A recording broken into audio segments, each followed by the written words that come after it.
Brigitte, bienvenue.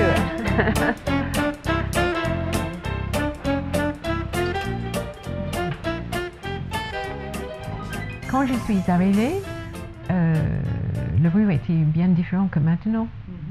C'était la rue Coupe-Gorge du quartier. Les gens évitaient d'y passer parce que c'était très sombre. Les gens avaient peur, il n'y avait pas beaucoup de lumière, c'était salubre, les maisons étaient vétustes. C'était une population en majoritaire travailleurs qui rentraient, une bonne partie qui rentrait en bleu de travail.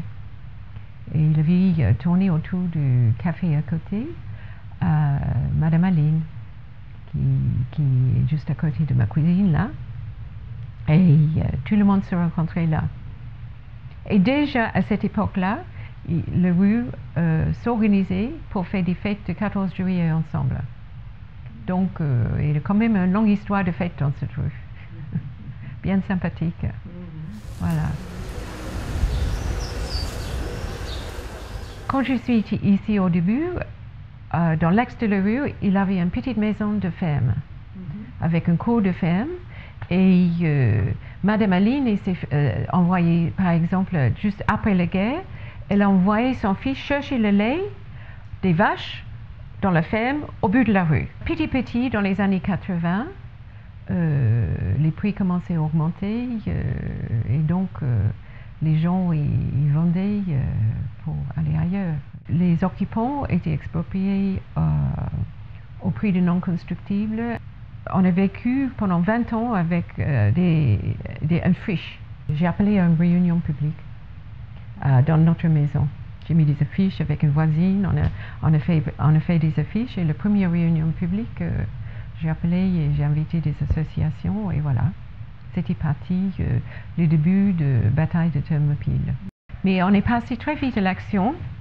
Il y a René Dutré qui s'est joint de nous et quand Tibur est arrivé au pouvoir, il voulait montrer son nouvel projet pour construction ici, qui était 7 étages plus comble dans l'axe de la rue, avec un bâtiment qui occupait toute la place du jardin et qui enjambait la rue de Thermopyle et enjambait la rue de Bauer-Thermopyle. Donc c'était un projet d'une laideur avec une énorme densification qui correspondait absolument pas à l'architecture du coin.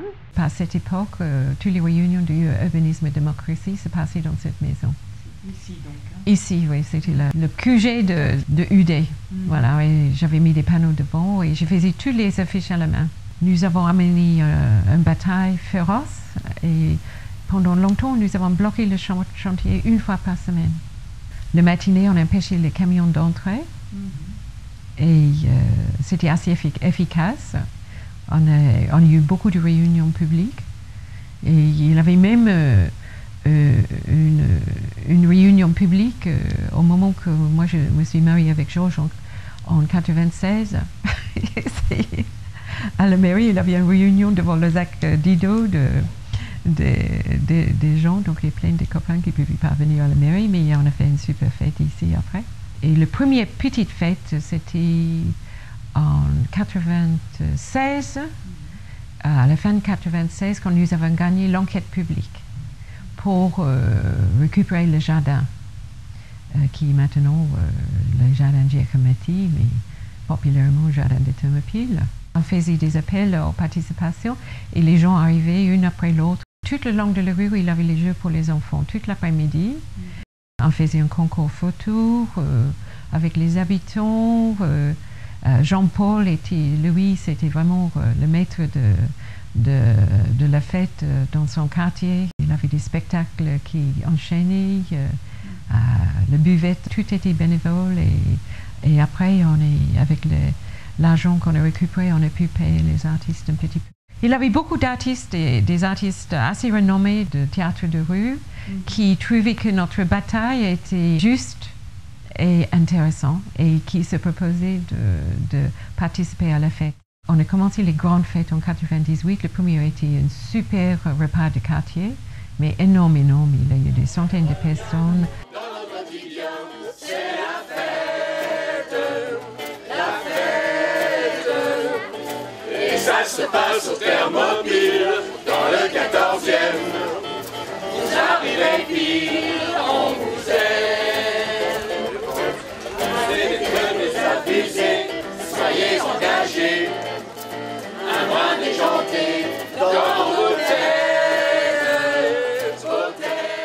Donc l'association Urbanisme et Démocratie, elle est née en 1993 pour contester des projets ici alentour, principalement là, mais dans le quartier après aussi.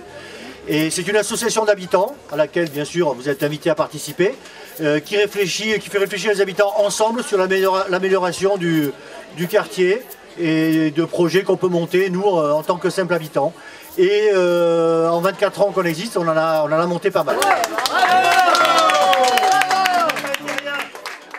Pour les 20 ans de la première petite fête après l'enquête publique a été gagnée en fin 96, début 97. Voilà. Ça se fête, c'était un grand moment. Je voulais dire, le but de ces fêtes, c'était pour que les gens du quartier se rencontrent.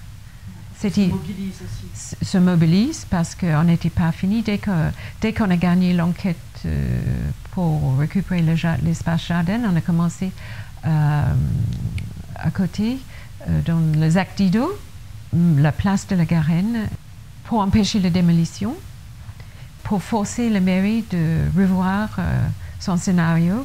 Georges Véron et moi, nous avons travaillé 7 jours sur 7 pendant très longtemps. Et donc toutes ces batailles s'incrustaient au milieu les réunions et tout s'incrustaient au milieu de notre vie de photographe parce que nous avons un studio photo dans la maison. Et donc, avec toute cette nourriture que nous avons à photographier, c'était des rondes de fromage, des jambons entières, des 5 shots de jambon de la semaine, des fruits et les légumes, c'était énorme. On avait de quoi nourrir toutes les fêtes. Merci mon prix. Ce très beau gâteau qui était fait pour le banquet de mariée de Marie-Do Freval, en réalité, il était en sucre. Je me suis jointe à Marie-Do, banquet de mariée, ça doit être 2010 peut-être, 2009 ou 2010. Et donc j'ai fait le décor, et ça c'était le gâteau.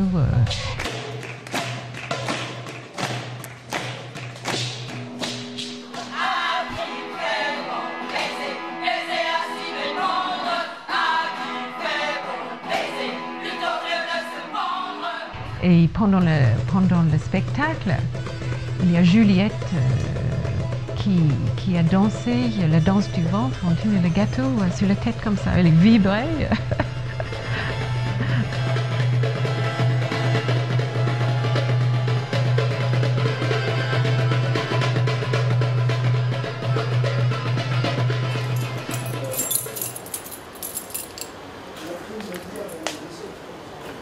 C'est difficile de sortir de ce quartier. Il y a tellement de choses qui se passent maintenant. Quand on voit de où il est venu, c'est formidable. C'est vraiment formidable.